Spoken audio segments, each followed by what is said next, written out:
Wyden. Well, Senator Merkley, thank you. And I'm sure our guests and certainly senators know that the person who went to the border and really woke up the whole country to the lack of transparency and accountability was my colleague from Oregon, Senator Merkley. So I just want to let him know again how I appreciate his leadership. Now, I'm the senior Democrat on the Senate Finance Committee, which Senator Cardin, Senator McCaskill, and I all are part of, and we place a special emphasis on child welfare in the Senate Finance Committee because we have jurisdiction over a number of programs that relate to the safety of kids. So I'm going to ask you this question, Ms. Underwood, and I appreciate all of you, so anybody who'd like to chime in. The two questions that I asked Secretary Azar were, I thought, pretty straightforward. The first was, how many children has the Department of Health and Human Services reunited with parents or relatives? That was question one. Question two was, how many parents have been told where their children are? And that is a special concern of Oregonians because Senator Merkley and I and our House colleagues went to the prison in Sheridan, and we heard from one father who said specifically he did not know where his daughter was. It's 18-month-old daughter, by the way. So, as my colleagues know, Senator McCaskill, the Secretary did practically everything but answer the question. He bobbed and weaved, and he had all kinds of sort of deflecting kinds of answers. You know, there were hotlines.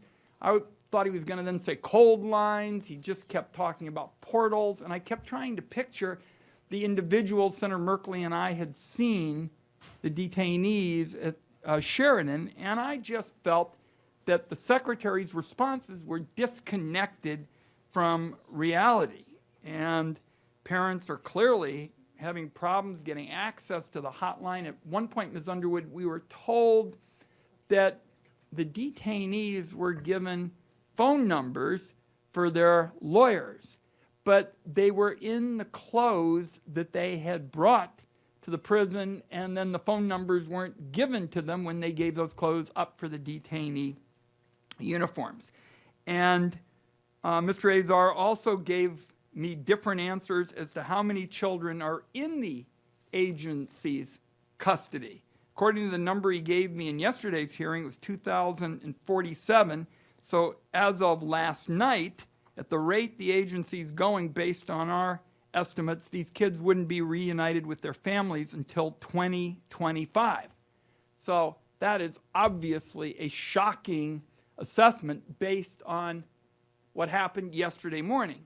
Now, we got news that I think all of us would consider potentially positive last night, where the judge ordered the administration to reunite the families within 30 days. So I think, Ms. Underwood, because we've got colleagues here from all of the relevant, committees, I think we would be interested in your view, given the fact just between the finance hearing in the morning and what happened late at night, and we've had other things that we're trying to stay on top of in terms of holding down healthcare costs. Give us your assessment of what you think our committee, with jurisdiction over a number of these child welfare programs, ought to be doing now, because we have champions of kids like Senator McCaskill, very much concerned about the next steps, and I think we'd be interested in your thoughts. Yes, thank you. So I think for the next steps with the children, and I think Heidi also shared, is definitely releasing the parents from ICE detention in order to facilitate reunification. And I cannot stress enough that reunification needs to happen within the community, safely and appropriately.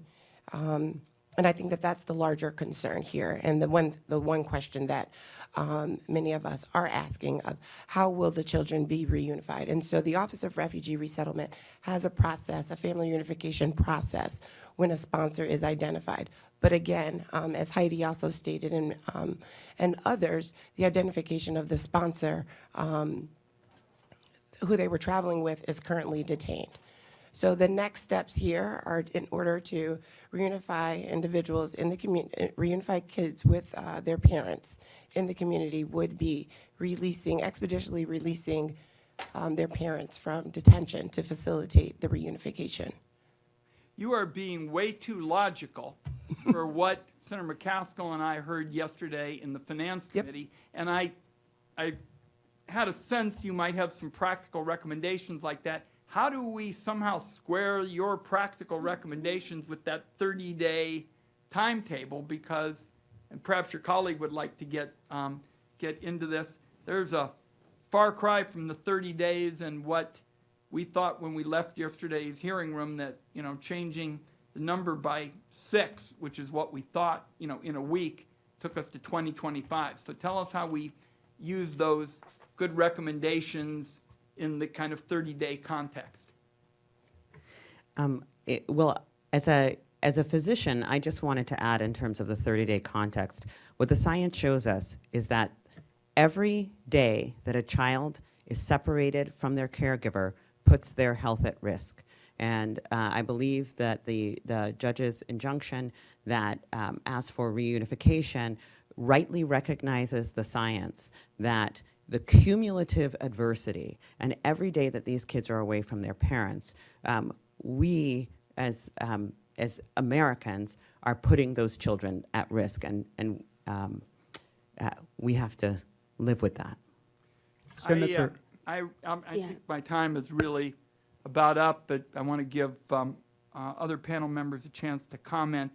That point with respect to the toll it takes on kids, the more we learn about neurological research, and you're a physician, is if you don't get there early for kids, like that 18-month-old little girl who was taken from her father, and the day before Father's Day, he was telling Senator Merkley and myself in the Oregon Congressional Delegation, there's no question that is going to do a lot of damage, and it will be playing catch-up ball from that point on, trying to repair the damage done. All the more urgency to make the 30 days work. I'm way over my time that my colleague has indulged me in. Do any of you, let's do this. If you have any recommendations for us on the Finance Committee, Senator McCaskill, Senator Cardin, myself, I'm sure there have been others who've come, we would very much welcome them, because I've been trying overnight to reconcile that number that we were given yesterday morning. We wrapped up at noon, and then the staff went and calculated that rate.